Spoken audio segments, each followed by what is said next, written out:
Ashley from the Candle Collective, and I'm bringing you a video today that is a pretty exciting topic because I feel like it's asked a lot. And if you've been following my channel for a while, or you're just brand new to this world and going down a YouTube rabbit hole of should I start a candle business? And if that question has come up, and maybe you're even a year into it and you're like, should I keep going with my candle business? My whole goal of this video today is try and reduce the overwhelm and the cluttering thoughts and confusion around like, should I, can I, will I, do I? Who am I? My goal for this video today is to let you know of some very clear and concise questions that you should be asking and mulling over in hopes that it'll get you to the end result. Spoiler alert. I don't have the answer for you simply because I am not you. I do not know your financial situation. I do not know your at-home situation. I don't know your time constraints. I don't know any of those things about you, but I'm hoping that some of the things that I'm going to bring up in this video today, you can find applicable to your situation, and then you can hopefully find a clear result as towards what a next step would be. Now, if you are new here, my name is Ashley, and you're probably wondering, why would I be listening to this channel? Well, here's the thing. For the last year and a half, I've been running a candle business out of my home and just since graduated and moved into a workshop space. So I am considered a serial entrepreneur, at least that's what I pegged myself as, because for the last 8 to 9 years, I have been working on my own in regards to running different businesses, whether they're service-based, product-based, anything like that. But also I run a marketing and business agency where I help people really reduce overwhelm, find clear marketing programs and strategies that they can implement with their small business. So I do have a little bit of experience and credentials to my resume, and so I hope that you stick around because this is a really juicy topic that I want to get into today. So you probably found this video because you're like, I think I want to start a candle business. And I'm like, hey, I get you. I've been there. I have absolutely lived this, and I've thought it myself. I've mulled it over. I've gone back and forth. Most of my thought process is limiting beliefs in the sense of there's no way I could do this. No one will buy a candle. Oh my gosh, this feels crazy. How am I even considering this? I just like candles. Why did he even go into like starting a business with it? Most likely you probably had one or two or all of those thoughts. I'm going to get into quite a few different things with you guys today. And one of those as well is going to be, is now even a good time to start a candle business? There's a lot of things that are happening. And while those are all things that we should have on our peripheral vision and viewpoints, it's not things that I necessarily think that you need to be focusing on right here and right now. The first question that I really want you to ask yourself is, why do you want to start a candle business? You might have a laundry list of different answers to that question, or you might have none. And maybe that's something that you just simply need to be thinking about. But why do you want to start a candle business? Is it because you love candles?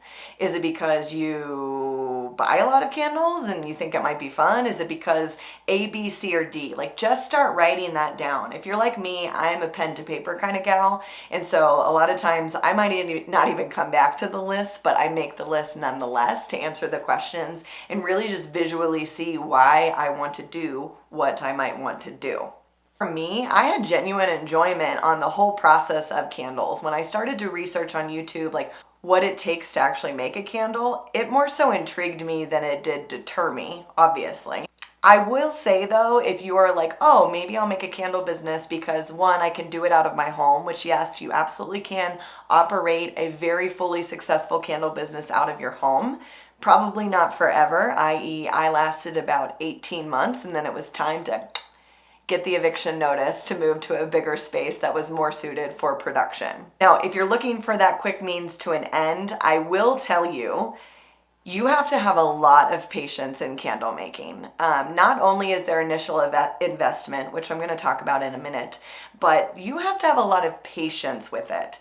Patience meaning that there is a lot of chemistry behind what goes into making candles. Finding the perfect wax, finding a wick that complements the wax, finding a fragrance that even is going to work when you light the candle so that the wick and the wax and the fragrance are all talking together.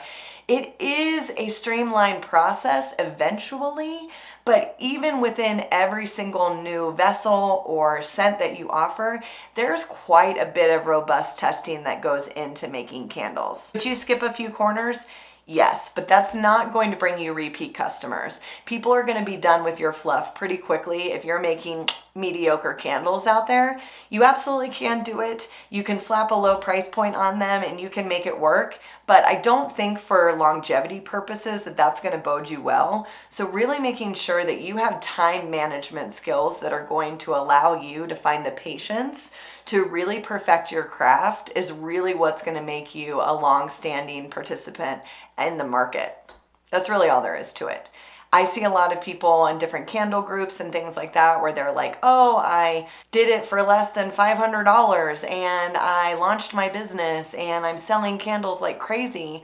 I will be honest, I do raise an eyebrow to them because I'm thinking that the amount of time and energy that goes into the process of testing, to the process of branding, to the process of making really legitimately good quality candles, I think you'd be kind of hard pressed to find a lower price point initial investment, and I think you'd be hard pressed to find repeat customers. What I mean by that is you can make a candle. Anybody can make a candle.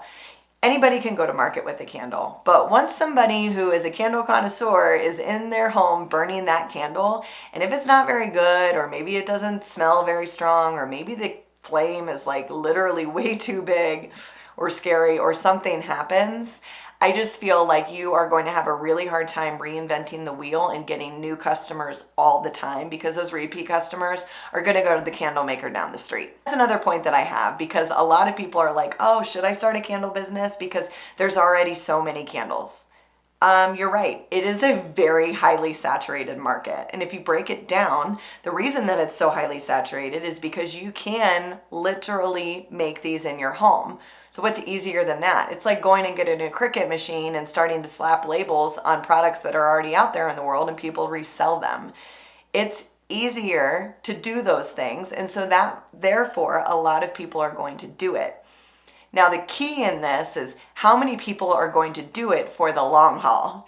That's where the difference comes in with the candle business. And I don't say this to deter you. It's not like a life sentence. If you're going to start a candle business, you don't have to literally sign a contract that you're doing this forever and ever. And I think that that's really why there's so many small businesses and local candle makers out there, because they're like, I'm going to give this a shot. I'm going to really try and see how this goes. And then when those extra layers come in of testing, additional expenses, margins, all of the things that you then have to take on as a small business owner, and some of it you're just not going to know until you're knee deep into it. Once those things start to compile, maybe, the luster starts to wear off a little bit in regards to how exciting or how driven you were to start this candle business in the first place. Again, it's always a teeter-totter, and I'm not trying to say anything to discourage somebody.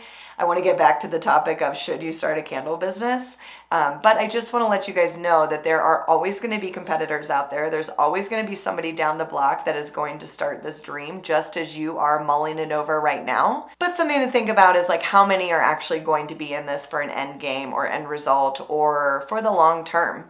Can you see yourself doing this 5 years from now, and is it worth it?